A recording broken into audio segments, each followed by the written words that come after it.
Bonjour Florence Berthoud. Bonjour. Vous êtes maire du 5e arrondissement, maire Les Républicains, et vous présidez l'opposition Les Républicains et Indépendants à la mairie de Paris. Benjamin Griveaux, en quittant le gouvernement il y a 2 jours, semble avoir été désigné par Emmanuel Macron pour être celui qui, au nom de En Marche, portera les couleurs de la majorité présidentielle actuelle, même s'il n'a pas été officiellement adoubé. À droite, chez les Républicains, rien ne bouge, enfin, sauf le nombre des candidats qui se déclarent. Vous n'êtes pas un peu débordé? Oui, il y en a pas beaucoup pour le moment. À l'inverse, quand même. À l'inverse, quand même, d'ailleurs, de ce qui se passe chez les Républicains, parce que vous avez mentionné Benjamin Griveaux qui sortait du gouvernement. Ils étaient 2 à sortir du gouvernement, ce qui est tout à fait habituel. Hein. Deux personnes qui sortent du gouvernement pour aller au même combat dans la même ville au même moment. Sauf qu'il y en a un qui a le viatique d'Emmanuel Macron, c'est Benjamin Griveaux, et l'autre, Mounir Majoubi, honnêtement, on l'imagine, il va essayer de jouer sa carte. On l'imagine, on le suppose. Donc, j'ai toujours dit que la situation devait se stabiliser chez nous après les européennes. C'est pas trop tard? Je crois pas. Je crois pas. C'est dans un an. Hein, je crois pas. Vous avez raison. C'est en même temps près et loin. Et surtout, à la différence peut-être de LREM sur Paris, concernant Paris en tout cas, nous travaillons vraiment d'arrache-pied, avec des éléments de programme extrêmement importants. D'ailleurs, je note qu'on nous les pille très souvent sur la propreté, sur la sécurité, sur tous ces sujets-là. Donc, nous sommes prêts sur le plan programmatique. Mais pour aller dans une grande bataille comme celle de Paris, il faut au moins 3 choses. Il faut un programme pragmatique. Il faut avoir une vision ouverte de la ville. Moi, j'ai toujours dit que je considérais qu'il fallait porter les couleurs d'une droite progressiste. Donc pas seulement les Républicains, c'est ça? Pas seulement les Républicains, bien sûr, pas seulement les Républicains, une droite progressiste, ouverte sur son aile gauche et l'assumer, ce que je fais d'ailleurs très concrètement comme maire du 5e arrondissement.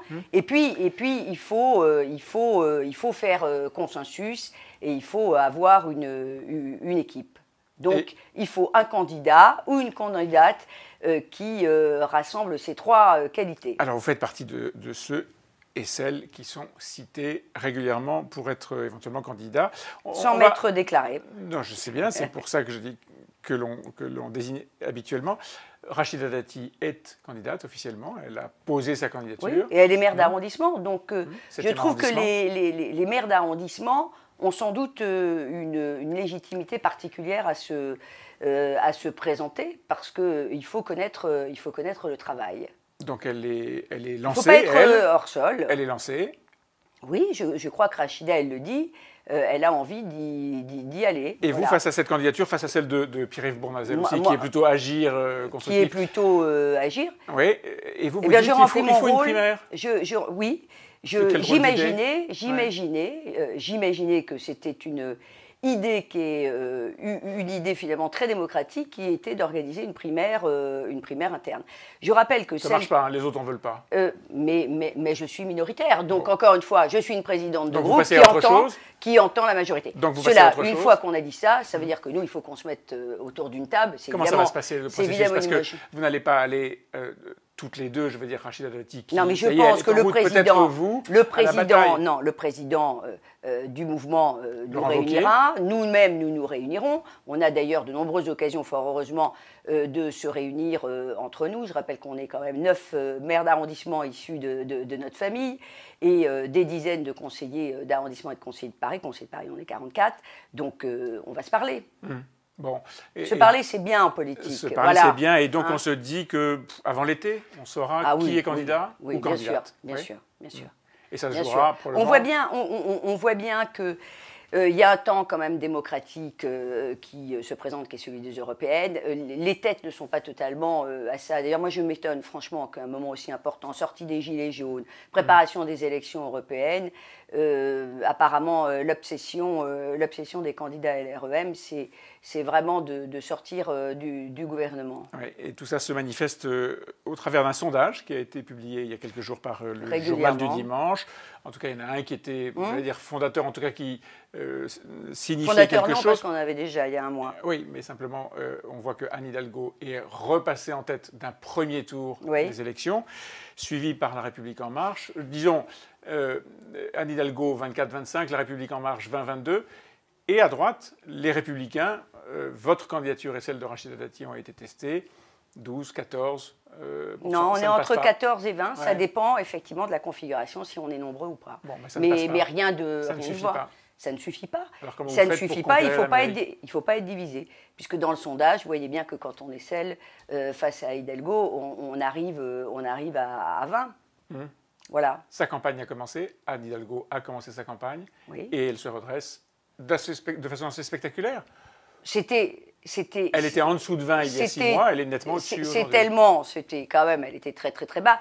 Et entre nous, un maire qui a travaillé, qui est censé avoir fait son travail et qui va arriver aux alentours de 24, je trouve pas ça tout à fait, c'est pas éblouissant. C'est quand même un des plus mauvais scores qui a été fait. Mais ça n'empêche pas qu'effectivement, ça veut dire quoi? Ça veut dire que c'est un coup de semonce, ça veut dire qu'il faut travailler, qu'il faut faire du collectif, tout simplement. Et ça veut dire que faire et qu'il va falloir rentrer dans la campagne. Ça n'est pas suffisant. Il ne faut pas faire du Hidalgo bashing. Bon, moi, je n'ai jamais fait du Hidalgo bashing, mais je dis les choses. Voilà. Dire que Vélib, ça ne marchait pas, dire qu'Autolib est un fiasco financier. Plié, non? Autolib, ça ne marche pas vraiment. Vous avez l'impression que la pollution... Bien sûr, ça va marcher tranquillement, mais la pollution n'a pas diminué dans Paris. Ça sera d'ailleurs une des grandes batailles, cette lutte contre la pollution et pour la qualité de vie à Paris. Ça sera une des grandes, je pense, un des grands thèmes de la bataille 2020. Ça et la capacité à regarder au-delà du périphérique. Ce seront deux sujets qui vont énormément peser dans la campagne. C'est-à-dire intégrer les communes environnantes. C'est-à-dire voir comment on travaille, avec qui on travaille au-delà du périphérique, sur les sujets qui sont les sujets environnementaux, les sujets de circulation, les sujets de logement également. Il faut absolument qu'on travaille avec les communes et les départements environnants. Dans ce même sondage, les points les plus négatifs qui ressortaient contre la mairie actuelle, contre Anne Hidalgo, c'était la pollution, la saleté, la sécurité, le logement et la circulation. C'est ça, en gros, mais c'est la vie quotidienne. Mais bien sûr, c'est la vie quotidienne. Et ce sera votre axe de campagne? Ah oui, ça c'est clair. Ces sujets-là, ce seront des actes de campagne. Par exemple, sur le logement, il faut s'intéresser à la manière dont on va pouvoir travailler sur le périphérique et autour du périphérique. Pour construire sur le périphérique. Pour construire avec des projets extraordinairement novateurs, comme par exemple Manal Rajdi le fait à côté dans le 17e arrondissement, où on plante 1000 arbres, où on met des services publics, et surtout où on fait de la mixité sociale. On ne fait pas que du très très social. Le vivre ensemble, c'est ça, c'est ne pas opposer des classes face à d'autres classes. Et puis, franchement, la saleté, moi je conseille d'aller voir mon rapport, le rapport de la mission que j'ai présidée. Il y a 45 propositions, on se contente de les mettre en œuvre et ça ira beaucoup mieux. La ville est endettée, comment est-ce qu'on fait pour désendetter Paris? Et il faut simplement apprendre à gérer une ville. Ça ne s'improvise pas. Il faut réduire les dépenses de fonctionnement, en particulier de personnel fil. Je suis la première à, par exemple, avoir dit qu'il y avait au moins, preuve à l'appui, 415, 420 équivalents temps plein partagé, bref, des postes qui étaient consacrés à la communication uniquement en direction centrale.